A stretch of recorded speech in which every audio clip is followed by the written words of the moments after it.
Today we are going to start biostatistics, and the first chapter is sample and sampling.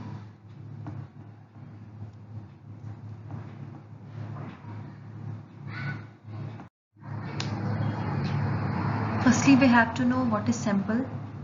तो sample जानने से पहले हमें ये जानना ज़रूरी है कि what is population.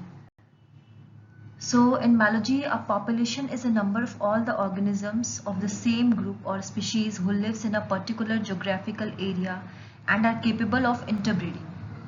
तो अब बात आई सैम्पल की. तो एक डेफिनेट पॉपुलेशन, पर्टिकुलर पॉपुलेशन से हमें अगर कोई भी डेटा कलेक्ट करना है और हम सपोज उस पूरी पॉपुलेशन का डेटा कलेक्ट नहीं कर सकते हैं, वो बहुत लार्ज पॉपुलेशन है, तो हम छोटे छोटे सैम्पल्स कलेक्ट करते हैं. सपोज अगर हमें हर्षनगर के 1000 घरों में से फीमेल जितनी भी फीमेल्स हैं उनका हमें हीमोग्लोबिन काउंट पता करना है, या तो हम उन 1000 घरों में जाएं और हर फीमेल का डेटा कलेक्ट करें. अदरवाइज हमारे पास ये ऑप्शन है कि हम कुछ घर सिलेक्ट कर सकते हैं वहाँ पर और उन घरों से हम डेटा कलेक्ट करें. तो जो वो स्मॉल ग्रुप है वो पॉपुलेशन का, जो पूरी उस पॉपुलेशन के कैरेक्टरिस्टिक्स को शो करेगा, दैट इज कॉल्ड सैम्पल. तो sample is a relatively small group of selected number of individuals or objects or cases drawn from a particular population and used to throw light on the characteristics of population. Now what is sampling? तो जो भी हमने population से कुछ items select करे हैं वो हमारे sample हो गए and the process is called sampling. Then next is what is essentials of sampling. तो first point है इसमें कि जो हमारा selected data है it should be homogeneous and should not have any differences when compared with the population. The next one is reasonable number of items are to be included. ऐसा नहीं हो कि हम 1000 लोगों की population से सिर्फ हम 5 या 10 लोगों को ही हम काउंट करें और वही हमारा सैंपल हो जाए. 1000 है तो अप्रोक्सीमेट हमें 100 तो हमें चाहिए ही, तभी एक रीजनेबल नंबर हमारा होगा और वो हमारे पूरे पॉपुलेशन के कैरेक्टरिस्टिक को शो करेगा. The selected sample should have the similar characteristics as the original population from which it has been selected. The individual items composing the sample should be independent of each other. और जितने ज़्यादा से ज़्यादा हम observation करेंगे उतना ही हमारा जो डेटा है, उतना ही हमारा जो रिजल्ट है वो रिलायबल हो. Here are the few merits and demerits of sampling. तो पहले हम merits देख लेते हैं. In case of infinite population, sampling is the only method which can be used. अगर population बहुत ही large है हमारे पास तो सिर्फ sampling ही एक method है जिसे हम use कर सकते हैं. The next one is cost of experiment कम हो जाता है. और क्या demerits क्या है? कभी कभी result inaccurate, false भी हो सकते हैं क्योंकि अगर large population है और हमने बहुत ही कम observation किए हैं तो हमारा जो calculation है वो गलत भी हो सकता है. कभी कभी पर्सनल बायसनेस भी हो सकती है कि हम एक डेफिनेट एरिया का ही सैम्पलिंग ले रहे हैं और हम दूसरे एरिया तक नहीं जा रहे हैं, तो उस सिचुएशन में वो हमारा पर्सनल बायस होने की वजह से भी सैम्पलिंग गलत हो सकती है.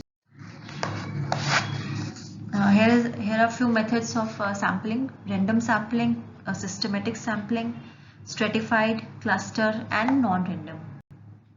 सबसे पहले हम देखेंगे रैंडम सैम्पलिंग. रैंडम सैम्पलिंग में दो मेथड्स होते हैं, lottery method and table of random number methods.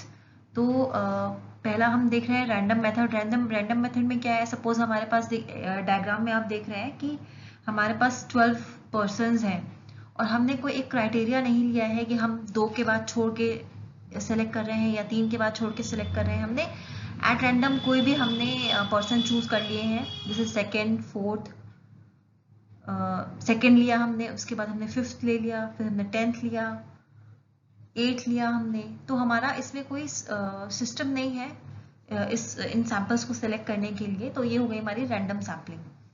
Next है हमारी सिस्टमेटिक सैम्पलिंग.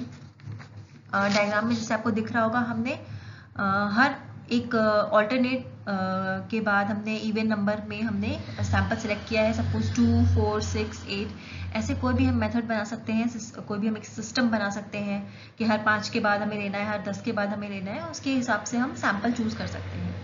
स्ट्रेटिफाइड सैम्पलिंग में हम क्या करते हैं कि हम एक डिफरेंट स्ट्रेटा यानी डिफरेंट लेयर्स हम फॉर्म करते हैं। सपोज हमें हीमोग्लोबिन ही काउंट करना है 100 घरों से, तो हमने उसमें उसको दो पार्ट्स में डिवाइड किया कि एक male haemoglobin and female haemoglobin, तो हमारे दो स्ट्रेटा हो गए, फीमेल एंड मेल।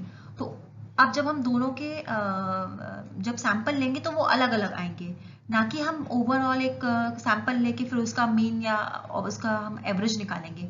तो मेल हीमोग्लोबिन का एवरेज हमारा अलग आएगा और फीमेल हीमोग्लोबिन का एवरेज अलग आएगा, तो दो स्ट्रेटा में हमने डिवाइड कर लिया उसको। Now next is cluster sampling. Cluster sampling में क्या करते हैं हम, पॉपुलेशन को छोटे छोटे क्लस्टर्स में डिवाइड कर लेते हैं और पूरा एज सच एक क्लस्टर ही एक सैंपल ग्रुप की तरह हम यूज करते हैं।